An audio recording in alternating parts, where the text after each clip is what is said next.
Well, hello, all my leaders who are pickleball players and all my pickleball players who are leaders. Now, I recently sat down with pickleball expert and coach Brian Grant, and we had a wide ranging discussion about pickleball and leadership. And one of the things we found out was that learning a new way to hit the third shot drop might just make you a more empathetic leader. Check out the interview.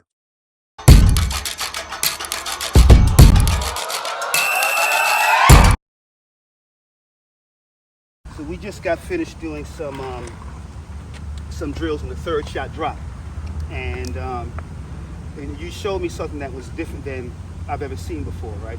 So what I was doing when the ball was coming to me, and I'm a right-handed hitter, I was stepping back with my right foot or my right leg, and swinging from around the body, Correct. right? But then you said, hey, listen, there's a better way to do it, which would be use sort of less effort and be more consistent. Can you sort of talk about that? Yeah, I mean, you want your body working together, nice fluid motion. When your body's working efficiently, like I said, when you watch Michael Jordan play basketball, it looks easy because he's doing everything right. His body mechanics, everything else. So when you put your right foot a little forward, what it does, it allows your right shoulder to dip a little bit, which is a very natural reaction. And then what you want to do, you just want to push that ball over the net. Nice upward motion to get a nice little drop.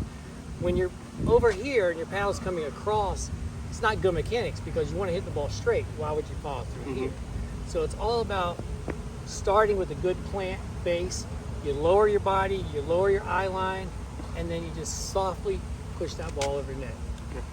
So what do you say to people who sort of aren't using a technique like that? They're using the wrong technique, but they're hitting some pretty good shots and they're winning some games.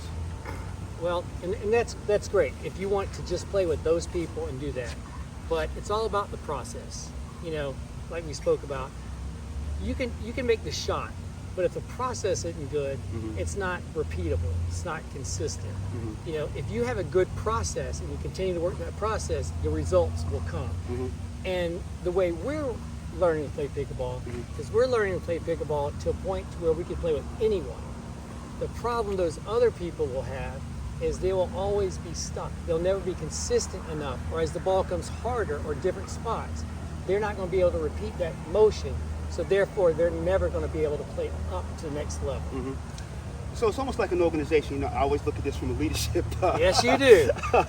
I look at this from a leadership perspective, but it's almost like a manager coming in and bringing something from his old company into his new company, and putting in place processes that are successful from time to time, but are not consistent and not repeatable.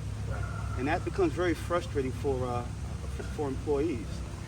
You know, there's a lot of companies. I've worked for a couple that are always chasing numbers. And numbers on the spreadsheet, as you know, can be manipulated. Yeah. You can focus here, but you're going to lose some here. But when you teach your employees, when you have a mission where your company's all striving for a certain process, the results happen across the board. Yeah. You're not chasing numbers. Those companies that are chasing numbers, they have high turnover rates. You know, they're always looking for the next best thing.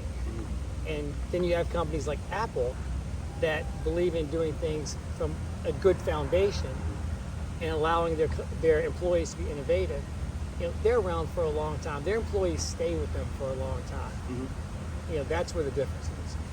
So what would you say to a manager who is taking over a team or teaching a team a new process? What advice would you give to them? Well, first I would say, listen and watch. You know, see what your employees are doing. I would never come into a company and go, this is the way we're going to do it. Let's see what people are doing well. Let's acknowledge what they're doing well. Let's see if we can adopt some of the things that they're doing. And then the other thing I would do I would start very basic, and we would start working on fundamental things. What is our process? Where are the results that we want to get? And what steps do we need to do to get there? Not, this is our goal. We want to have X amount of sales this month. No, we're going to teach you how to understand the product, how to show the product, how to make sure people understand that this is going to make a difference to them. This is what it will do for you. Yeah. And those all come. So that's what I would do. Yeah, it's really simple. I see some pickleball coaches, for example, the class comes in and they start telling people, well, here's how you hit the ball.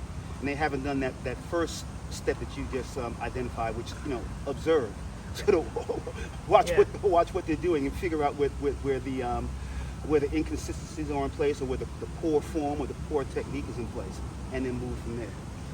And another thing too, there are some people that play or do things that are very unorthodox, and it's not necessarily wrong.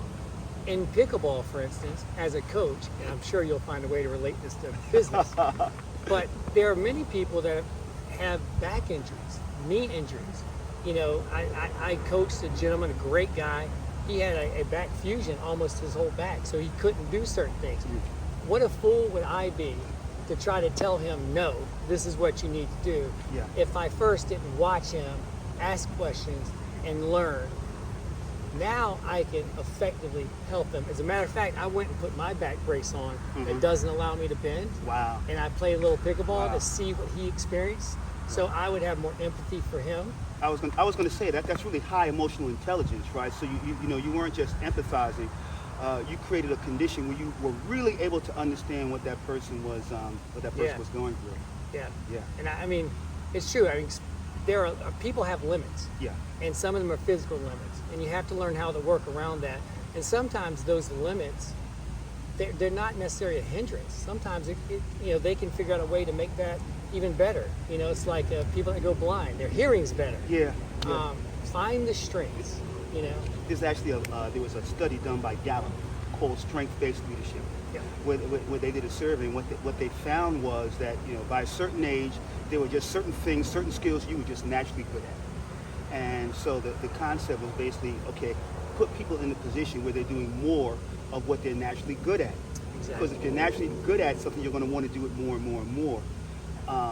As opposed to the other school of thought, which is spend all your time and energy building up the weak points. Exactly. Yeah. Exactly. Cool, good stuff. And what do I do with this Good guy? He stuff. knows everything. I don't know anything. Now, if you're interested in learning more about how the sport of pickleball can make you a better leader, pick up a copy of my latest book, Pickleball Leadership: Lessons from the Court to the Boardroom, on Amazon.com.